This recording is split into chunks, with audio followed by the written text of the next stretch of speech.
The wagon's wheels creaked like tired bones, as Clara Hartwell urged the mule through the last stretch of road. Dust rose with each turn, though the air carried the smell of rain, heavy and metallic, waiting to break. Her hands ached from the reins, raw from weeks of travel. In the back of the wagon lay what little remained of her life: a cedar chest with brass hinges tarnished by time, a folded wedding dress pressed flat by grief, and a Bible that still carried her husband's name in faded ink. That was unpacking, to speak of, no child's laughter to lighten the hours. The town appeared suddenly, crouched against the horizon, more shadows than substance in the dimming light. Lanterns glimmered in a few windows, weak against the storm rolling down from the high ridges. Clara felt the prickle of eyes upon her as she passed the saloon and the general store. Men leaned against posts, their hats tilted low, their whispers sharp. Women drew their children close, as though sorrow might be a contagion carried in her skirts. No hand lifted in welcome. No door opened. She pressed on. Each creak of the wagon seemed to echo her own emptiness. By the time the mule stumbled to a stop at the edge of town, the first drops of rain struck the dust, making dark, spreading spots that smelled of earth and thunder. Ahead, across a long stretch of pale grass, she saw the outline of a ranch house against the rising storm. Jonas Hale's name had been spoken to her in town, though not kindly. A man alone, scarred by war, whose land brushed too close to the hunting paths of the tribes. He was described as hard, silent, a figure who belonged more to stone than to flesh. Still, a roof was a roof, and Clara had nowhere else to go. The ride to his ranch was a slow, jolting crawl, the wheels threatening to break with each rut. When at last she pulled into the yard, the rain had thickened, hissing against the boards of the barn. Jonas appeared at the doorway, lantern in hand, his frame tall, shoulders squared with the habit of solitude. The light caught his face, scars like pale seams stitched across weather-brown skin. His eyes, though steady, carried the kind of weariness a man cannot scrub away. "What do you want?" His voice was low, rough, a sound shaped by disuse. Clara tightened her shawl against her shoulders, rain dripping from the edge of her bonnet. "Only a roof for the night. I'll not trouble you beyond that." His gaze flicked to the wagon, to the cedar chest, to the mule too thin for the work asked of it. Silence stretched, broken only by the patter of rain. She thought he might send her back into the storm, and for a moment, her throat tightened with the shame of begging. But Jonas's eyes lingered on her face a beat longer than necessity required, as though he recognized a hollowness that matched his own. He stepped aside at last. "You'll find a corner by the fire. Don't expect more." The cabin smelled of wood smoke and leather, the walls bare but clean. A rocking chair stood near the hearth, its seat worn smooth by long, solitary evenings. Clara set her chest down in the corner, the wood damp from rain, and lowered herself onto a stool by the fire. Her hands trembled as she held them out to the flames. Feeling warmth seep into her bones, Jonas moved about the room in silence, unbuckling his gun belt, setting it against the wall. His presence filled the cabin the way a storm filled the sky, solid, unavoidable. Yet he asked her no questions, offered no words of comfort. Still, he had not turned her away, and that was mercy enough. Outside, the rain thickened into a steady roar, drumming on the roof. Inside, two strangers shared the hush of firelight, their shadows cast together upon the walls. Neither spoke of what had been lost, nor of what might lie ahead. But in the quiet, Clara felt something stirring. Echo of loneliness answered, though faintly, by another soul's silence. She folded her shawl tighter, bowed her head, and whispered a prayer no one heard. Jonas sat in the rocker, his gaze fixed on the fire, his face unreadable. The storm raged beyond the walls, but within the cabin there settled a strange, fragile truce to lives, abandoned in different ways, now bound by the small act of not sending each other back into the dark. The days stretched out long and quiet, each one carrying the same dry wind through the cracks in the walls. Clara rose early to sweep the hearth, to shake out the blankets, to make herself useful in a house that felt less like a home and more like a watchtower. Jonas never asked her to do any of it, but the silence between them pressed so hard she feared it might crush her if she did not fill it with the small rustle of work. She mended shirts where the seams had split from years of wear, her needle pricking cloth by the firelight. She straightened the rocker near the window, rubbing a cloth across the curve of its arms, imagining the weight of evenings Jonas must have spent in it, staring into nothing. Sometimes she hummed a hymn her mother once sang when she was a child, her voice low, half apologetic, as though even sound required permission here. The quiet was not cruel, only unyielding. Every movement reminded Clara of what she had lost, how she once sewed dresses no child would wear, how she once sang lullabies to silence. Each scar on Jonas's face seemed to echo her emptiness, though he never spoke of the battles that carved them. They lived like ghosts, circling the same fire, aware of each other, but afraid of stirring the ashes. It was while sweeping that she found it. The broom handle knocked against the leg of Jonas's bed, and she saw the edge of a box hidden in the shadows beneath. Cedar, like her own chest, though smaller, with a brass clasp. She would not have touched it, save for the impulse of knowing something lay beneath the quiet that ruled this house. When she opened it, her breath caught. A braid of hair, pale brown, tied with a faded ribbon, lay coiled inside. It was not cut roughly, but with care, as though kept as a remembrance. She closed the lid gently and slid the box back where it had been, her heart heavy with the knowledge that Jonas, too, kept ghosts near at hand. Whatever woman the braid had belonged to, wife, sister, lover, she was still present in this house. The way Clara's dead remained with her in the wedding dress folded at the bottom of her chest. Neither had spoken of their grief, yet it was there, in every quiet space, pressing against the walls like an unseen wind. In town, whispers grew louder. Clara had been seen arriving with nothing but a mule and a chest. Some pitied her, shaking their heads at the tragedy that had left her childless and alone. Others distrusted her, a stranger come without kin, a woman living under a man's roof without the sanction of church vows. Words reached her ears when she went for flour or thread, carried in lowered voices not meant for her but never truly hidden. To be a widow was burden enough, but to be new among them, without children to soften her presence, was to stand always at the edge. She caught looks, too, in the saloon windows, in the mercantile aisles, half curiosity, half suspicion. Once, a woman muttered that sorrow clung like smoke, and Clara felt the shame of it, though she had not asked for the sorrow she carried.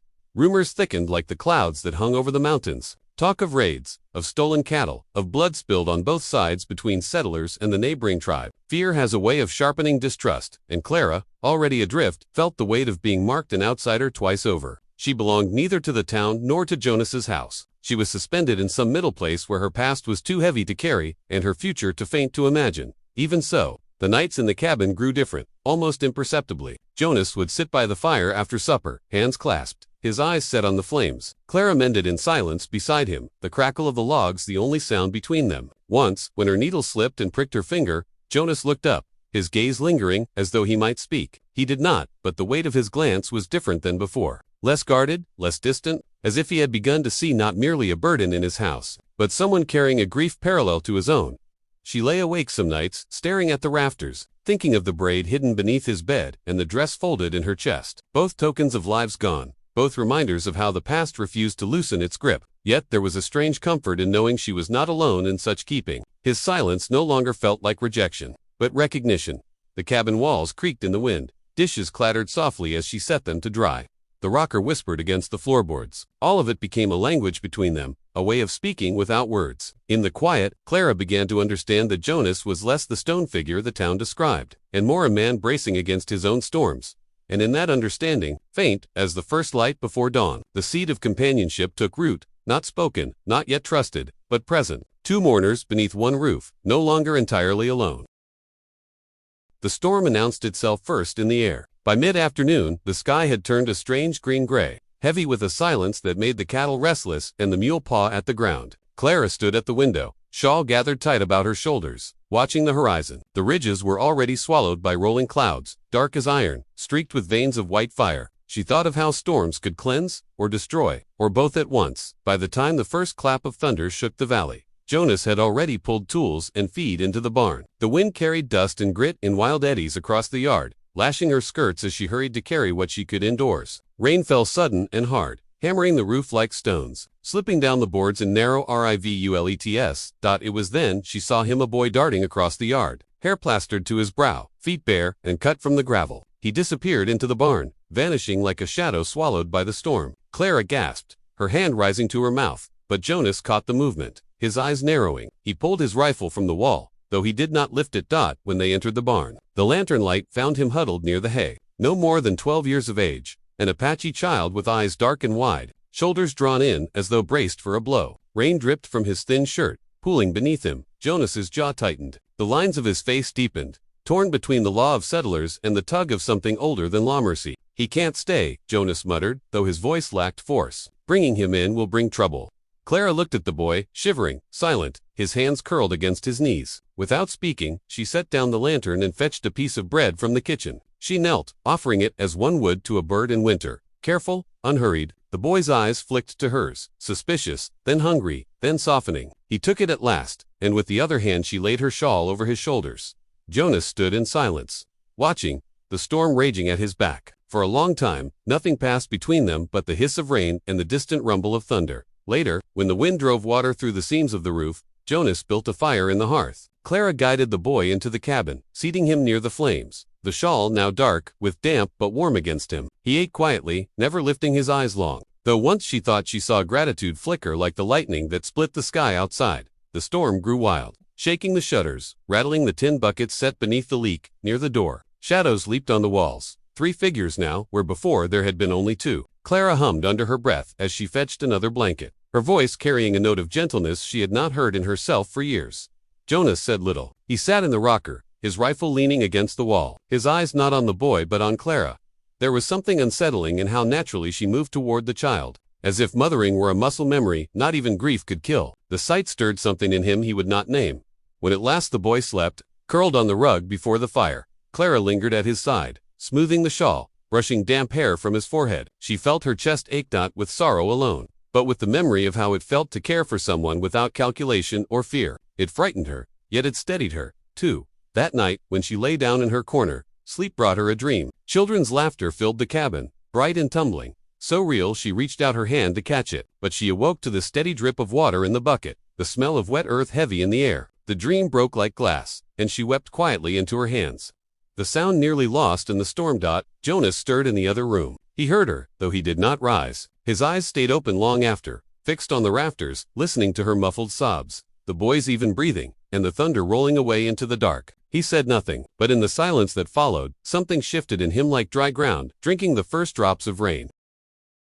The storm passed, but its echo lingered in the house. The boy remained, rising early with Clara to gather wood, fetching water from the creek with careful steps, his silence steady as a shadow. He spoke little, though sometimes he would glance toward the horizon with an expression that held both longing and fear. Jonas never asked his name, and the boy never offered it. Yet he stayed, and the days fell into a rhythm, uneasy but not without a fragile thread of peace. That thread soon frayed. Riders came by the ranch, faces set hard beneath the brims of their hats, voices sharpened by suspicion. They leaned from their saddles, calling out to Jonas in tones that left no room for kindness. "Word is you've taken in one of them," a man spat, hand never straying far from the rifle at his thigh. "Ain't wise to shelter the enemy. Best send him back to where he belongs."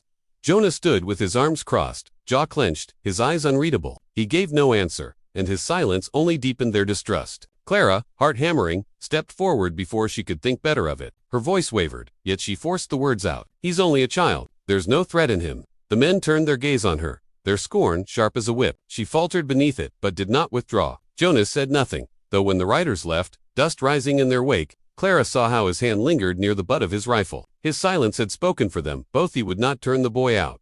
Inside the cabin, the air grew heavy, charged with tension neither storm nor fire could dispel. Jonas moved through the rooms with the measured pace of a man, bracing himself against a world that might come breaking through his door at any moment. Clara felt the weight of her own inadequacy, pressed down harder. She could not give him children, not fill the silence of his house with laughter that was his by blood. Yet here she was, cradling a life not her own, setting food before the boy, brushing mud from his feet, tucking the shawl closer about his shoulders. Each act both comforted and condemned her, reminding her of what she could never bear, yet what she still might give. Jonas, for his part, found himself split in two. Part of him longed for the quiet that had once been his companion, the simple rhythm of land and cattle, unbroken by voices or fragile bonds. The other part, though, could not ignore the way Clara's presence softened the cabin's edges, or the way the boy's steady breathing filled the night with something that felt almost like belonging. That hope cut deep, raw as an old scar reopened. The days drew longer, and whispers in town grew louder. Clara could feel it each time she rode in for flour, or Nails the glance over a shoulder,